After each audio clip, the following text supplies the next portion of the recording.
ปอดหามัดแน่เกียรติสั่งยิ้วเกียรติสั่งยิ้วพี่น้องฟังคักๆคิดว่าอเมริกานี่พร้อมยิ้วมันก็แม่น100%แล้วอเมริกาเป็นคนสร้างยิ้วขึ้นมาการปกครองในอเมริกาบ่ว่าเงินบ่ว่าดอลลาร์บ่ว่าหยังก็ตามแม่นยิ้วเบิดเจ้าละอยากนับศูนย์ยิ้วอยากให้พวกปาเลสไตน์นี่นับศูนย์ยิ้วในเมืองฝรั่งก็เห็นไอ้คนยิ้วนี่บ่ปลอดภัยเรื่องของมันได้เพิ่นเกลียดสั่งยิ้วพวกเปแต้งนี่เขายิ้วไปฆ่าไผเอายิ้วไปฆ่าหลายกว่าหมู่ถามมั้ยเยอรมันกับฝรั่งแม่นบ่แม่นหรือบ่แม่นถามมั้ยบักเปแต้งเอาคนยิ้วใส่รถไปให้เยอรมันส่งให้เยอรมันตายเป็นหมื่นเป็นแสนพี่น้องบักเปแต้งจับคนยิ้วจากฝรั่งเศสส่งไปให้เยอรมันไปขังอยู่โปแลนด์พี่น้องปฏิเสธไหมใครอยากปฏิเสธไหมข้าพเจ้าสิลากดกขึ้นมาเอามึงแล้วในที่สุดเขาก็ตัดสินประหารชีวิตบักเปแต้งมันบ่แม่นหรือบ่แม่นชาร์ล เดอโกลตัดสินประหารชีวิตบักเปแต้งบาดนี้ลูกน้องเปแต้งที่มันบ่ตายนะมันยังสืบต่อเครียดแค้นให้อเมริกาอยู่เครียดแค้นให้ยิวอยู่ฝังใจอยู่นั่นละสบายดีน้องจันทร์ธนพรดังนั้นเรื่องที่มันเกิดขึ้นโป้งป้างกันขี้พูนไงงุ่มนี่นะมากรงไปตกเกมเขาจังแมนทรมานเขาแต่เศร้าเนาะฆ่าเขานั่นนั่นแหละฆ่าเขานั่นพวกเปแต้งในฝรั่งเศสนะพร้อมกันกับเยอรมันเด้อครั้งนี้ก็อาจจะแมนอันเก่านั่นเด้ด้นไฟเก่าอาจจะขึ้นมาอีกเด้เยอรมันบางพวกนี่ก็ยังแค้นอยู่เด้แต่ครั้งนี้จิบหายได้คันไปบ่ถึกนะเยอรมันเซ็ตได้คันจะไปบ่ถึกนะเดินเนี่ยมันถึกเท่าแม็กเท่าเมิร์ดก็อย่าเดินเนี่ยมันถึกมักกระดงยังว่ามันสิเบิดอำนาจแล้วหลงพวกเซนาเตอร์เก่าๆฝรั่งนะยุยงปุกปั่นให้เกียรติสั่งยิ้วอีตาถ้ำวางแผนที่จะเอางบประมาณของสหประชาชาติไปแก้ไขปัญหาเอาเงินไปให้สหประชาชาติไปแก้ไขปัญหาสันติภาพนั้น100 ปีก็บ่เกิดพอเงินไปแล้วไปแบ่งกันกินเอาเงินไปแล้วไปแบ่งกันกินแบ่งกันนั่งโต๊ะญาติต่างจีนก็อยู่หั่นรัสเซียก็อยู่หั่นด่ากันคู่มือลิ้นละครกันคู่มือประชุมกันคู่มือกาบ่ได้จักเทื่อบ่สรุปออกมา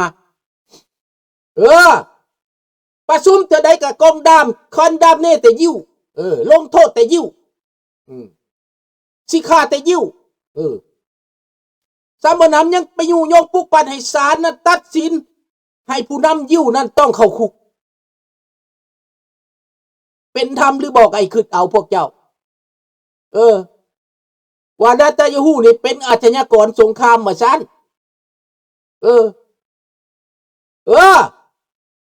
คือเอาดูพวกเจ้ายิ้วถูกลุ่มอยู่ตลอดเวลา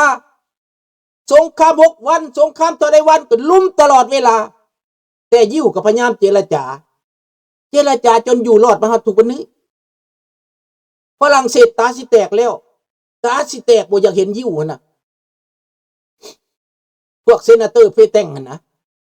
บ่อยากเห็นยิ้วเพราะว่าตัวเองเคยฆ่าเขาคันเขาเว้าขึ้นมาหันเจ็บเป็นบ่เจ็บหรือบ่เจ็บคือเขมรแดงไปฆ่าคนเขมรนี่3 ล้านคนเจ็บหรือบ่เจ็บสบายดีคำเป็นได้เสี่ยวอยู่ดีไม่แห้งบ่ดังนั้นพี่น้องฝรั่งเศสเปแต้งเอาคนยิวไปฆ่าคนใส่รถไฟไปเป็นขบวนเป็นหมื่นเป็นแสนพี่น้องกวาดล้างเอทนิคเคลนซิ่งเขาห้องว่าแม่นหยังฆ่าล้างเผ่าพันธุ์นี่เขาห้องว่าเอทนิคเคลนซิ่งเห็นบ่ล่ะฆ่าล้างเผ่าพันธุ์แต่มันบ่เบิดพี่น้องเห็นบ่ไปเบิ่งดูวิดีโอฝรั่งเศสส่งไปแล้วไปใส่ไปฮอดโปแลนด์แม่นบ่อยู่ในโปแลนด์ก็ตกเป็นหัวมันขึ้นเยอรมันคราวนั้น เดี๋ยวสิเว้ามันเกี่ยวกันเบิดเด้อคันพวกเจ้าบ่อยากฟังเรื่องโลกเรื่องลาวน่ะมันเป็นรองที่สุดต้องเรื่องโลกเข้าใจก่อนเจ้าเข้าใจเรื่องโลกแล้วเรื่องลาวจังสิได้เจ้าสิมาเว้าแต่เรื่องลาวนี่เขาบ่ซอยหัวเจ้าดอกแม่นโลกสิซอยสิฟังให้เอ็นซีวิสบางคนเว้าแต่เรื่องลาวบ่ต้องเว้าประเทศใดในเมื่อเจ้าบ่ฮู้จักจะไปเป็นข่อยโซเวียตจะเป็นข่อยจีนแม่นแหละเจโนไซด์เอทนิคเคลนซิ่งน่ะดังนั้นพี่น้องไปเบิ่งโลดฝรั่งเศสนี่นะตอนสงครามโลกครั้งที่2น่ะจับพวกยิวใส่รถขนไปหัวมือกับเยอรมันฆ่าคนแทนที่สิสุกหลังเขาหนีปล่อยเขาฝรั่งไปแล้วจับให้เบิดเพื่อสิกวาดล้างคนยิวนี่ดังนั้นเรื่องเก่าเหล่านี้มันกลับขึ้นมาอีกในตอนนี้มันกลับขึ้นมาอีกเห็นบ่ล่ะฝรั่งเศสเอาจริงเอาจังเอาทหารไปสิจัดการสิตัดเศรษฐกิจอเมริกาสิยึดทรัพย์สมบัติอเมริกาในฝรั่งเศสในยุโรปแต่ประเทศอื่นเขาบ่พร้อมบ่มีประเทศใดพร้อมเฮ็ดตั้งที่ไปนำแต่บ่พร้อมฟังกะคักได้หน้าไว้หลังหลอกได้พวกนั้นได้เยิกฝรั่งขึ้นแห้งมักกะรงขึ้นแห้งจนให้เลยจนตาแดงจนใส่แว่นตาดำมาเข้ากองประชุมพี่น้องเห็นบ่ใส่แว่นตาดำเข้ากองประชุมเจ้าสิใส่ยังแว่นตาดำใส่แว่นตาขาวก็ได้เป็นบ่ล่ะนี่เรื่องของมัน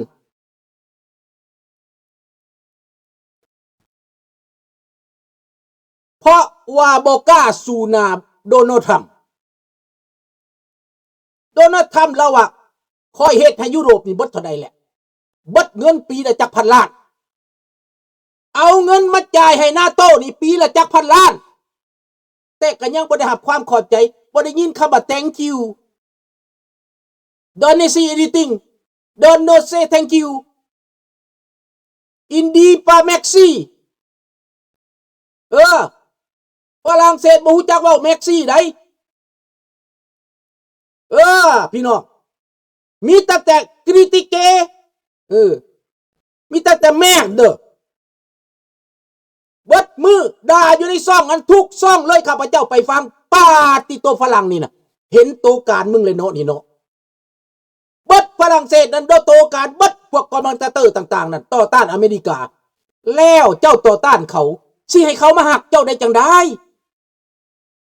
อันนี้เว้าเรื่องสัจจะวิภาคเนาะเว้าเรื่องสัจธรรมสมมุติเจ้าสั่งข่อยด่าข่อยแล้วสิให้ข่อยมาหัวมือกับเจ้าได้จังได้แม่นบ่แอนเซอร์วิสอินดีจาเมแม็กซี่มอเซียทรัมอินจาเมดีเราเว้าออกมาแบบเสียดสีนะ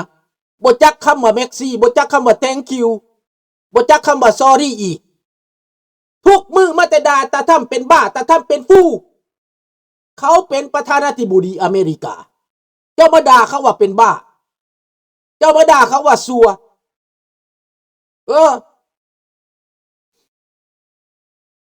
สุดท้ายพี่น้องความจริงโปโลเปอร์เลยอีตาทำวางแผนจัดการฝรั่งเขาอยากหู้ป่าเขาสะน้ำออกจากป่าเขาสะป่าออกจากน้ำพี่น้องแผนการอีตาทำแล้วคนทิมไปนะคนไปประชุมอยู่ดาวอสนะยนต์เฮลิคอปเตอร์แบบแบล็คฮอคนี่นะ10 ลำคนไปขณะทีมงานเรายนต์แบบใหญ่ๆพัทินังกันไปอีกทหารอีกรถถังอีกไปปกป้องตำรวจอีกเป็นหลายพันคนไปเป็นทีมใหญ่เลยพี่น้องอยากกระเลิกเลยพี่น้อง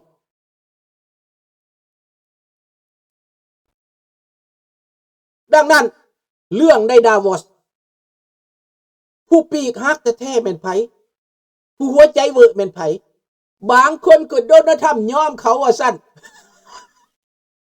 โดนทำยอมมหาอำนาจไปยอมฝรั่งอยู่ในเมืองดาวอสโอ้ยดีบ่ดีเรายังซี่มือมาใส่ตามักกะนี่กระดาษคานี้สตาเวกตี้ให้คานี้เราบอกนะคานี้นี่อ่อนลงแล้วเลยนี่นะอ่อนลงแล้วเพราะว่าในประเทศที่เขาก็เอานำได้แบบนั้นได้คนแคนาดาเขาบ่ได้เอานำเด้อ ค่านี้อ่อนแล้วหลับลวงพรางอันนั้นเลยหลับลวงพรางนั่นเข้าใจเลยบอกแผนการโดยธรรมนะวางแผนให้เจ้าขึ้นมาต่อต้านแล้วเขาจะเอาเกาะควีนแลนด์ก็จะเอาเกาะควีนแลนด์ที่จริงแล้วเขาบ่ได้เอาเขามีสัญญากันตั้งโดนเขาสัญญากันตั้งโดนคันที่ว่าแล้วหยังการเมืองอันนี้นะการเมืองหลอกล่อเป็นการเมืองหลอกล่อคันบ่หลอกล่อแบบนี้ก็บ่จักฝรั่งเป็นแนวใดอเมริกาวางแผนหลอกล่อหัวมือกับพวกเดนมาร์กหัวมือกันกับอันน่ะมาร์ครูทห้องว่าแดดี้โดนัลด์ทรัมป์พาโดนัลด์ทรัมป์ป้ามาร์คหัวหน้านาโต้นะผู้บัญชาการนาโต้ห้องเท่าทำบัตรป้าแดดี้ฟังคักและเจ้าลืมแผนเขาวะอเมริกาเขามีเลขกลร้อยเหลี่ยมพันประการเพื่อเจ้าฮู้จักว่าศัตรูเขาแม่นไผผู้หักหลังเขาแม่นไผผู้สวยโอกาสเขาแม่นไผการป้องกันประเทศยุโรปมีแต่อเมริกาออกเงินหลาย70%ถึง 80%โยนขนก็แม่นของอเมริการถถังก็แม่นของอเมริกาปืนใหญ่ก็แม่นของอเมริกาลูกปืนของอเมริกาเงินงบประมาณก็แม่นของอเมริกาจ่ายให้นาโต้แต่ว่าถูกด่าอยู่ทุกมือ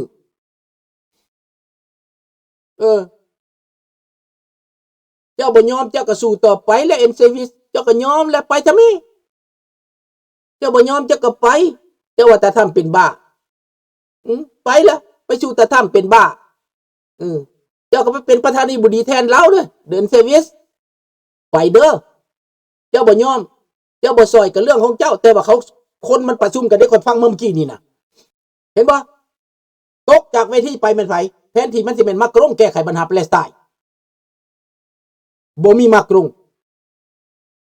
ส่วนอังกฤษนั่นเขาสิกลับขึ้นมาหากันทีหลังอังกฤษบ่กล้าสู้อเมริกาดอกสิบอกให้เขาขนอาวุธไปนี่นะไปลงใส่เป็นลงอังกฤษและก็ไปใส่ตะวันออกกลางเขาร่วมมือกันทุกด้านแต่ว่าอังกฤษก็เฮ็ดตามทำท่าว่าเข้าข้างมักกรงองค์ในอังซ่ามาองว่าเจียงเต็ดโอซาเมริแกงอังกฤษบอกเด้อิตาเมอร์ก็ว่าเจียงเต็ดโอซาเมริแกงมักกรงขึ้นใหญ่พี่น้องขึ้นใหญ่เลยกลางคืนมาให้จนน้ำตาแดงเมียด่าตบหน้าเปี้ยเมียด่าเมียด่าได้เมียเดยนะเดยมันตบหน้าเลยเปี้ยงจนผมรุดออกพุ่นแหละเลยให้ตาแดงมาเข้ากองประชุมต้องใส่แว่นตามืด ผู้นำฝรั่งเศสก็มังสวามงแซงนามีเอามากรงเสียงขาดไปบอกขอโทษเด้อบางเถื่อมันอาจจะมีเดี๋ยวเด้ออาจจะมีไวรัสก็ได้เนาะ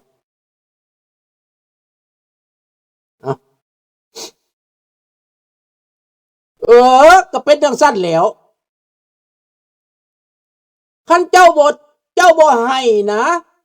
เจ้าบ่เสียใจนะตาเจ้าบ่แดงเลือดบ่ขึ้นตาจนตาแดงว่าสั้นเลือดขึ้นตาแดงเอามือหนึ่งย่ำเดียวหลังจากกองประชุมแล้วก็ปลดแว่นตา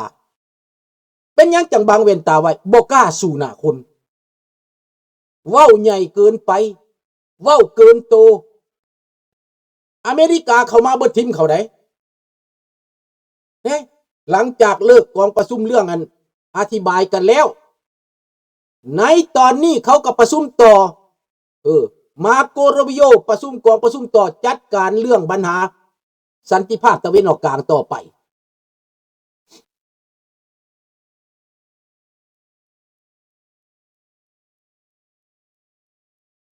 แต่นี่พวก you spreading false information is not true เจ้าว่าบ่ทู่วะบ่ทู่ก็แล้วไปเจ้าก็ไปเบิ่งกองประชุมนี่เขาจะมาเปิดให้เจ้าฟังเดี๋ยวนี้ก็ได้เขายังประชุมกันอยู่